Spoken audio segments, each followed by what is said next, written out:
So today I will be reviewing The Real Housewives of Atlanta, Season 9, Episode 10. Matt busted out all of Kenya's windows. So let's find out why. So this episode is basically about the women preparing to head to Flint, Michigan for Phaedra's charity event. The opening scene is Phaedra and her adorable, precious son Aiden preparing t-shirts for the fundraiser. Now you all know I'm from Detroit, Michigan. They call it the D, which is very close to Flint. I have a lot of family in Flint that were a victim of lead poisoning. And so I gained a whole new respect for Phaedra when she wanted to donate to this problem. And I still have that same respect. Thank you, Phaedra, because the whole Flint situation has not been in the media so much these days, but it's a problem that still exists. So shout out to Phaedra. I think it's a wonderful thing that you're doing. I think it's even more wonderful that you brought your son, little cute, that boy's going to be cute, precious Aiden. Teaching them how to give back at an early age is so important. So hats off to Phaedra. Candy might hate you, but I love you. So it's no secret how I feel about this season of The Housewives. Even with Phaedra donating to Flint, which is near and dear to my heart, I just hated this season. So I have this girlfriend who calls me every day. We talk all the time. And so we always talk about an hour every day. So we had our annual daily conversation and I got off the phone. And 2 seconds later, she called me back. Now, I like talking to my friend every day. But my friend has a tendency to overtalk. You know the type. You love them, but you can't control when they're talking a little too much. So that's what I thought it was. I thought she was going to add to what we were talking about later on. So she calls me back. Are you watching The Housewives tonight?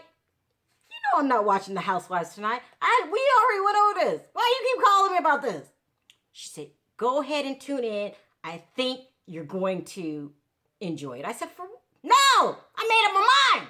I'm over them. She said, they have a special guest star. I said, who is it? Because I had an attitude. Nene. I might turn if it's Nene. She said, no, Marlo. I said, Messy Marlo?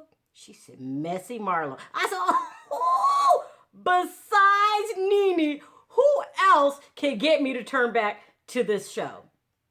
Well, Messy Marlo. And she did not disappoint. So they didn't announce her arrival.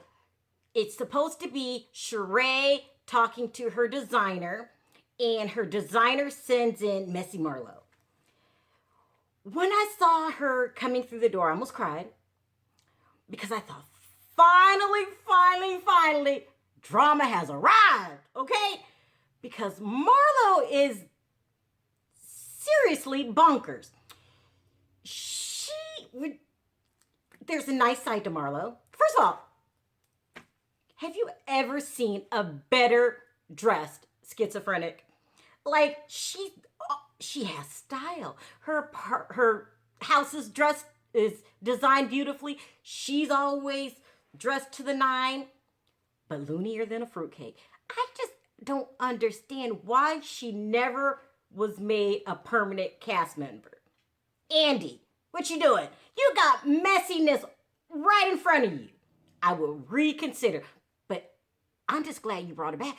You heard my cries for help. You were like, I hear you. Something's wrong. We got to judge up this show. He pulled out his book. Who can I put on this show to judge it up? And he came across the name Messy Marlo.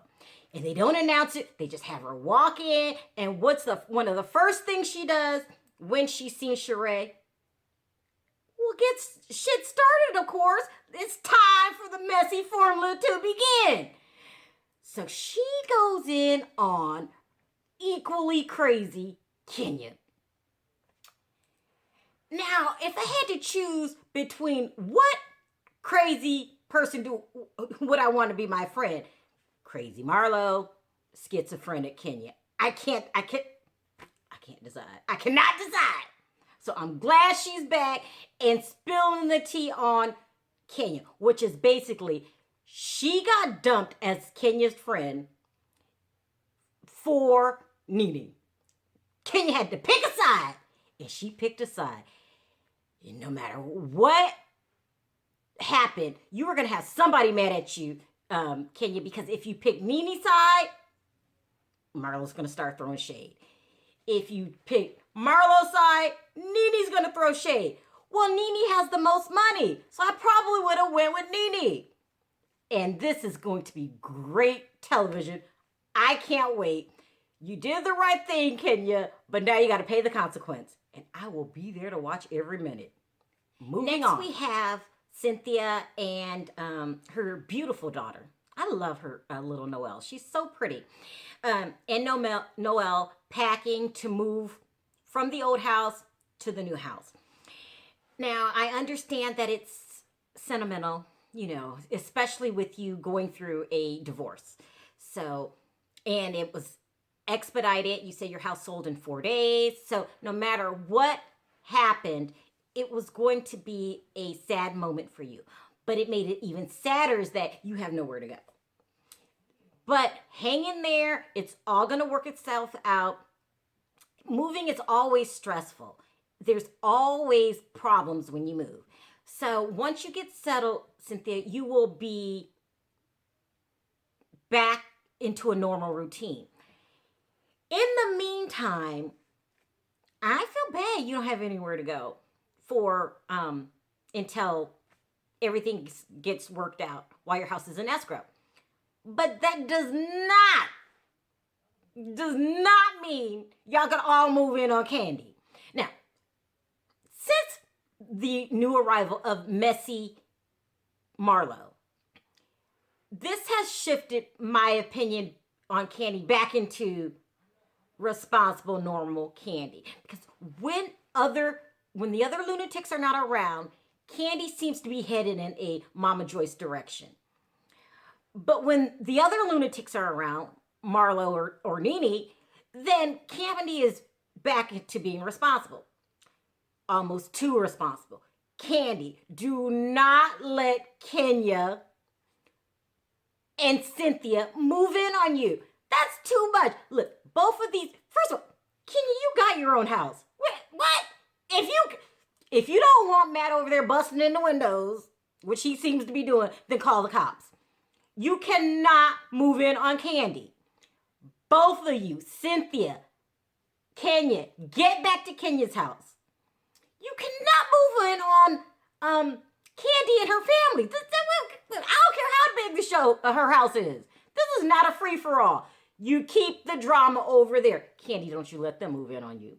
Don't do it.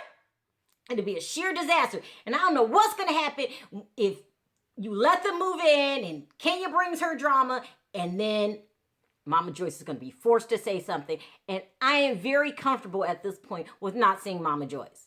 Like, I don't need to see her anymore. She's just a shit starter herself. Do not let them move in on you. It's not a good idea. But nice that you offer, but you got to take that offer back. You just do.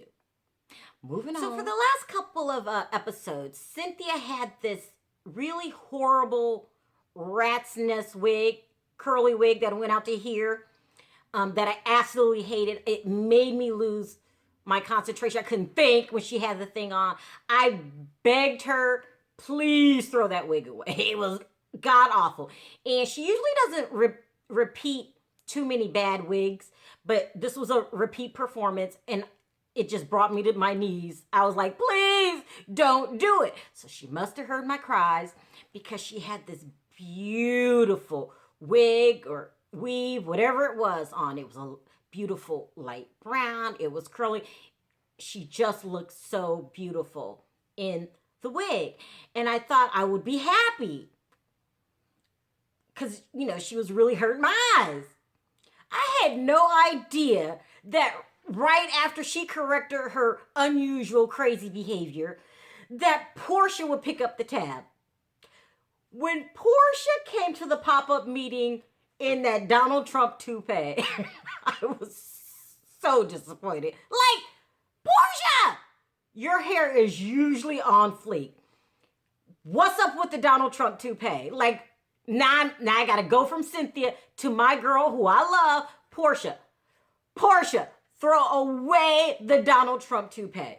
It is god awful. And you are like, I don't get these women. Like, they're beautiful women. When you were looking at Donald Trump on his racist rants, what part of you, Portia, were making you stare at him going, but that toupee is sure on fleek? No! What? I'm begging to you, Portia. Please, throw that skunk toupee away as fast as you can. Please.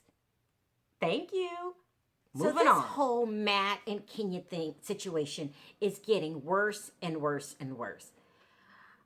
I really like these two because I thought Matt would be the only person in the planet to be able to put up with Kenya's nonsense. But I guess I just was wrong. This is over. This is totally over. Matt busted out Kenya's windows out of frustration. That does not make it okay.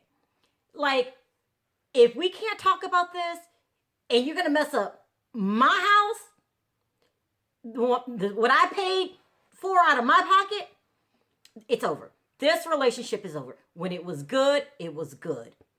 It's not good anymore. And it has to stop immediately.